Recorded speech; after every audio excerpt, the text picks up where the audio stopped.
আপনাদের সবাইকে স্বাগত জানাই জার্নাল পর্যালোচনায়। সঙ্গে আছি Syed Ishtiaq Reza.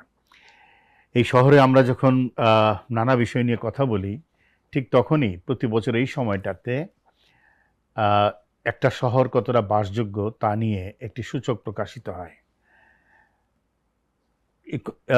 Economist intelligence unit, লন্ডনের একটি পত্রিকা, তারা এই গবেষণাটি করে। ঢাকা আবারও তার মান ধরে রেখেছে এবং গত বছরের মতন এবারও ঢাকার অবস্থান নিচের দিক থেকে তৃতীয় অবস্থানে। ঢাকার পিছনে রয়েছে শুধুমাত্র যুদ্ধবিধ্বস্ত সিরিয়ার দামেস্ক শহর এবং লিবিয়ার ত্রিপলি শহর। তো ঢাকার এই অবস্থা কেন, এবং ঢাকা কেন দিন দিন এতটা অবাসযোগ্য হয়ে পড়ছে? কেউ কেউ বলছে নিকৃষ্ট শহরের তালিকায় ঢাকা তৃতীয় স্থান অধিকার করেছে। এরকম একটি অবস্থান কেন, সেটা নিয়ে আজকে আমাদের আলোচনা। যেটা বলছিলাম যে প্রতি বছরের মতো এবারও ইকোনমিস্ট ইন্টেলিজেন্স ইউনিট তাদের যে গ্লোবাল লিভেবিলিটি ইন্ডেক্স করেছে, সেখানে 2026-এর হিসাবে দেখা যাচ্ছে 173টি দেশের মধ্যে ঢাকার অবস্থান 171তম। টানা দ্বিতীয়বারের মতো এই অবস্থানে দেখা গেছে, এবং বলতে গেলে টানা ষষ্ঠবারের মতো একদম নিচের দিকে অর্থাৎ তলানিতে অবস্থান করছে। ঢাকার নিচে রয়েছে কেবলমাত্র যুদ্ধবিধ্বস্ত সিরিয়ার দামেস্ক শহর এবং লিবিয়ার ত্রিপলি শহর। ঢাকার দুর্বলতাগুলো কোথায় যদি আমরা দেখি, একটা হলো ওরা যে সূচকগুলোর ক্রাইটেরিয়া করেছে সেইটা অনুযায়ী স্থিতিশীলতা, স্বাস্থ্যসেবা, সংস্কৃতি ও পরিবেশ, শিক্ষা, অবকাঠামো, প্রত্যেকটি ক্ষেত্রেই ঢাকা পিছিয়ে আছে।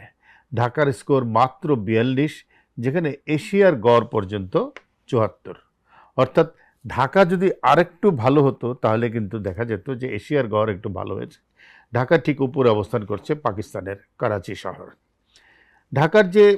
ঢাকার নাম শুনলেই আমাদের কাছে মনে হয় ঢাকা একটি যানজটের শহর, ভয়াবহ যানজট এই শহরে, এবং ঘন্টার পর ঘন্টা মানুষের কর্মপরিবেশ নষ্ট হয়, কর্মঘণ্টা নষ্ট হয়, এবং তার যে অর্থনৈতিক হিসাব জিডিপিতে তার কন্ট্রিবিউশন কত, মানে কত জিডিপি লস করছি আমরা, সেটার হিসাব কেউ জানে না। কিন্তু ঢাকার যানজটই একমাত্র সমস্যা নয়। ঢাকা মূলত হলো ময়লার শহর।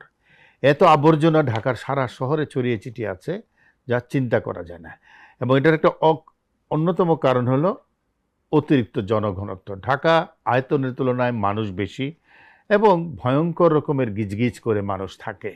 দুর্বল গণপরিবহন ব্যবস্থা, অপর্যাপ্ত নগরায়ন, খোলা মাঠের অভাব অর্থাৎ সবুজ জায়গার অভাব, সেটিও কিন্তু ইন্ডেক্সে এসছে যে ঢাকায় কোনো খোলা জায়গা থাকছে না। এবং সবচেয়ে বড় কথা হলো বায়ু এবং শব্দদূষণের কথা না বললেই নয়। এমন একটা পর্যায়ে পৌঁছেছে যে জাতিসংঘের যে নিম্নতম মান আছে, ঢাকা তাকে অনেক আগেই ছাড়িয়ে গেছে। আর হলো জলাবদ্ধতা।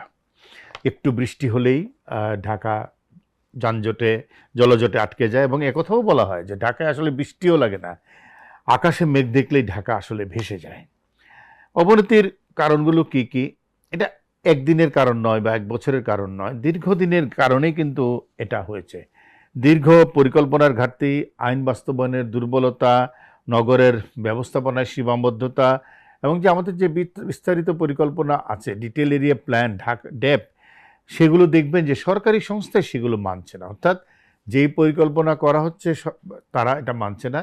এছাড়া প্রভাবশালী ভূমিদস্যুরা ঢাকার সব জমি দখল করে নিচ্ছে, জলাশয় দখল করে নিচ্ছে, আবাসন গড়ে তুলছে, এবং এতে করে যেটা হচ্ছে অপরিকল্পিতভাবে ভবন নির্মাণ হচ্ছে, নগর সম্প্রসারিত হচ্ছে, যার কারণে অবকাঠামো অতিরিক্ত বেড়ে গেছে। কিন্তু সেই অবকাঠামোর মান নিয়েও প্রশ্ন আছে, এবং কার্যকারিতা নিয়ে তো প্রশ্ন আছেই। গণপরিবহন একটি অন্যতম গুরুত্বপূর্ণ অঙ্গ, এবং সেটা দেখা যায় কার্যকর বাসভিত্তিক গণপরিবহনের অভাব রয়েছে। বাসে যাত্রী তোলার প্রতিযোগিতা, বিশৃঙ্খল ব্যক্তিগত গাড়ির ব্যবহার এমন একটা জায়গায় পৌঁছেছে যে ঢাকা সারাক্ষণই একটা জটের মধ্যে থাকে। ফলে যানজট তীব্র হচ্ছে। মেট্রো রেল করার কারণে, এলিভেটেড এক্সপ্রেস হওয়ার কারণে, বিগত সরকার এটি করেছিল, তাতে শহরে কিছুটা আধুনিকতা এসেছে, কিন্তু সমন্বিত কোনো কিছু এখন পর্যন্ত গড়ে তোলা সম্ভব হয়নি। নগর পরিচালনার মধ্যে একটা অন্যতম দুর্বলতা হলো সমন্বয়হীনতা। ইউটিলিটি সার্ভিসের ক্ষেত্রে অনেকগুলো, ঢাকা নগর সিটি কর্পোরেশন আছে, ওয়াসা আছে, পাবলিক হেলথ ইঞ্জিনিয়ারিং আছে, এরকম নানা সংস্থা আছে, কিন্তু দেখা যায় তাদের ভিতরে কোনো সমন্বয় নেই এবং কোনো জবাবদিহিতার প্রয়োজনও নেই। ঢাকার পরিবেশ ভয়ঙ্কর রকমের দুর্বল, এবং ঢাকায় যে সীসা বাতাসের মধ্যে বাস করে তা মানুষের জন্য কার্সিনোজেনিক, অর্থাৎ ক্যান্সার খুব দ্রুত ছড়িয়ে দিতে পারে। ঢাকার দুর্গন্ধময় পরিবেশ অনেক জায়গাতেই। ঢাকাকে তো শুধু ক্যান্টনমেন্ট, গুলশান, বনানী দিয়ে বিচার করা যাবে না, বা মন্ত্রীপাড়া দিয়ে। এর বাইরে ঢাকা কিন্তু ভয়ঙ্করভাবে দূষিত, এবং ঢাকার বাতাসের মধ্যে যে নানা ধরনের পার্টিকেলস আছে, দূষিত পার্টিকেলস আছে, এ নিয়ে নানা ধরনের গবেষণা এসছে, এবং সে কারণেও ঢাকা কিন্তু বাসযোগ্যতা হারাচ্ছে। একটা হলো ঢাকার যে বর্জ্য ব্যবস্থাপনা, ভয়ঙ্কর রকমের, কোনো ব্যবস্থাপনাই চোখে পড়ে না, এবং ল্যান্ডফিল সিস্টেম যেটা আছে, এক জায়গা থেকে তুলে আরেক জায়গায় নিয়ে ফেলছে। সেখানকার মানুষগুলোর যে কি দশা, সেখানে যারা বাস করছেন তাদের যে পরিস্থিতি, শুধু মূল কেন্দ্রকে ঠিক রাখে ঢাকার প্রান্তিক মানুষকে যে আমরা ময়লা আবর্জনার ভাগাড়ে পরিণত করছি, সেইটি কোনো ব্যবস্থাপনা বলে আমাদের কাছে মনে হয় না। এবং জলাবদ্ধতা, পলিথিনের ব্যবহারের কারণে পানি আটকে যাওয়া, ড্রেনেজ সিস্টেম না থাকা, সামান্য বৃষ্টির কথা একটু আগেই বলেছি, এবং সম্প্রতি আপনারা গতকাল থেকে যে বৃষ্টি হচ্ছে তাতে দেখেছেন ঢাকার বিভিন্ন অঞ্চল কিভাবে পানিতে আটকা পড়েছে মানুষ। ট্রাফিক ব্যবস্থায় দীর্ঘ পরিকল্পনার অভাব রয়েছে, এবং কি করতে হবে আসলে তারা কেউ জানে না। দক্ষিণ এশিয়ায় বড় শহরগুলোর মধ্যে ঢাকা সবচেয়ে নিচে, ঢাকার নিচে আর কোনো শহর নেই। করাচি ঢাকার এক ধাপ উপরে আছে ঠিকই, কিন্তু কাছাকাছি। একটা অদ্ভুত ব্যাপার হলো, ঢাকার অনেক মানুষ, বাংলাদেশের অনেক মানুষ যুদ্ধ করতে চায় নানা দেশের সাথে, অথচ যুদ্ধ বিধ্বস্ত প্রতিটি দেশের শহর হলো নিচের দিকে চলে যাচ্ছে। ইরানের তেহরান অনেক ভালো একটি শহর ছিল, সাম্প্রতিক যুদ্ধের কারণে এই শহরগুলোর মান পড়ে গেছে। মধ্যপ্রাচ্যের দেশগুলোর মধ্যে কুয়েত, আরব আমিরাত, দুবাই, কাতার, এই দেশগুলোর মান অনেক উপরের দিকে ছিল, তারা এখন নিচের দিকে চলে যাচ্ছে যুদ্ধ বিধ্বস্ত হওয়ার কারণে। অর্থাৎ সাম্প্রতিক সময়ে যে পাল্টা আক্রমণ হয়েছে ইরানের উপরে, ইরান পাল্টা করেছে তার কারণে। এবং যুদ্ধ বিধ্বস্ত কিয়েভের অবস্থান, এত সুন্দর শহর কিয়েভ, পূর্ব ইউরোপের, কিন্তু সে ভালো হচ্ছে না এই যুদ্ধ প্রলম্বিত হওয়ার কারণে। কিন্তু অদ্ভুত ব্যাপার হলো, ঢাকার অবস্থান কিয়েভেরও নিচে অবস্থান করছে। এটি প্রমাণ করে ঢাকার মূল কারণ আসলে শুধু বিভিন্ন ধরনের কথাবার্তা নয়, অব্যবস্থাপনা এবং পরিকল্পনা। না তো যুদ্ধ বিধ্বস্ত শহরের নিচে কি করে চলে যায়। করণীয় কি? সমন্বিত নগর পরিকল্পনা বাস্তবায়ন, আধুনিক সুশৃঙ্খল গণপরিবহন গড়ে তোলা, পরিবেশ সংরক্ষণ নিশ্চিত করা। একটা কথা বলি, এই সুশৃঙ্খল গণপরিবহন যে আমরা করব, আমরা নতুন যে বাংলার টেসলা, অর্থাৎ অটো রিক্সা, ব্যাটারি চালিত রিক্সা, সেগুলোকে নিয়ন্ত্রণ করতে পারছি না।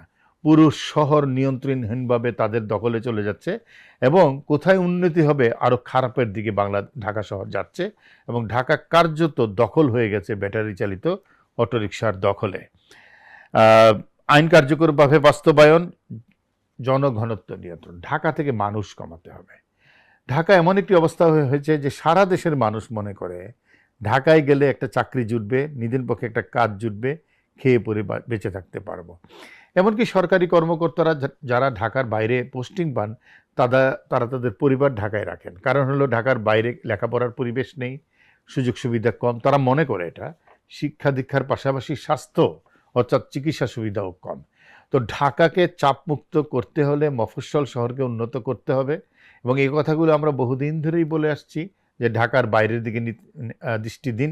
ঢাকা আর মানুষের চাপ নিতে পারছে না, যে কোনো সময় ঢাকা আসলে এই চাপে ভেঙে পড়বে। খেলার মাঠ নেই, শিশুদের চিত্ত বিনোদনের কোনো জায়গা নেই, উন্মুক্ত স্থান নেই, সেগুলো সংরক্ষণ করা হচ্ছে না, যা আছে সেগুলো দখল হয়ে যাচ্ছে। আর হলো ময়লা আবর্জনা দূর করা অবশ্যই করণীয়ের মধ্যে একটি। ঢাকা দেশের অর্থনীতি, শিক্ষা, প্রশাসনের কেন্দ্র, রাজধানীর বাসযোগ্যতা, উন্নয়ন দেশের টেকসই উন্নয়নের জন্য অত্যন্ত গুরুত্বপূর্ণ। এবং নগর সুশাসন বলতে যেটা বোঝায়, ঢাকা শহরে তার কিচ্ছু নেই, এবং সেদিকে যদি দৃষ্টি দেওয়া না হয় তাহলে প্রতি বছরই এরকম সূচক বের হবে, শুনতে হবে ঢাকার অবস্থান বাসযোগ্যতার নিরিখে তলানিতে। এরকম একটা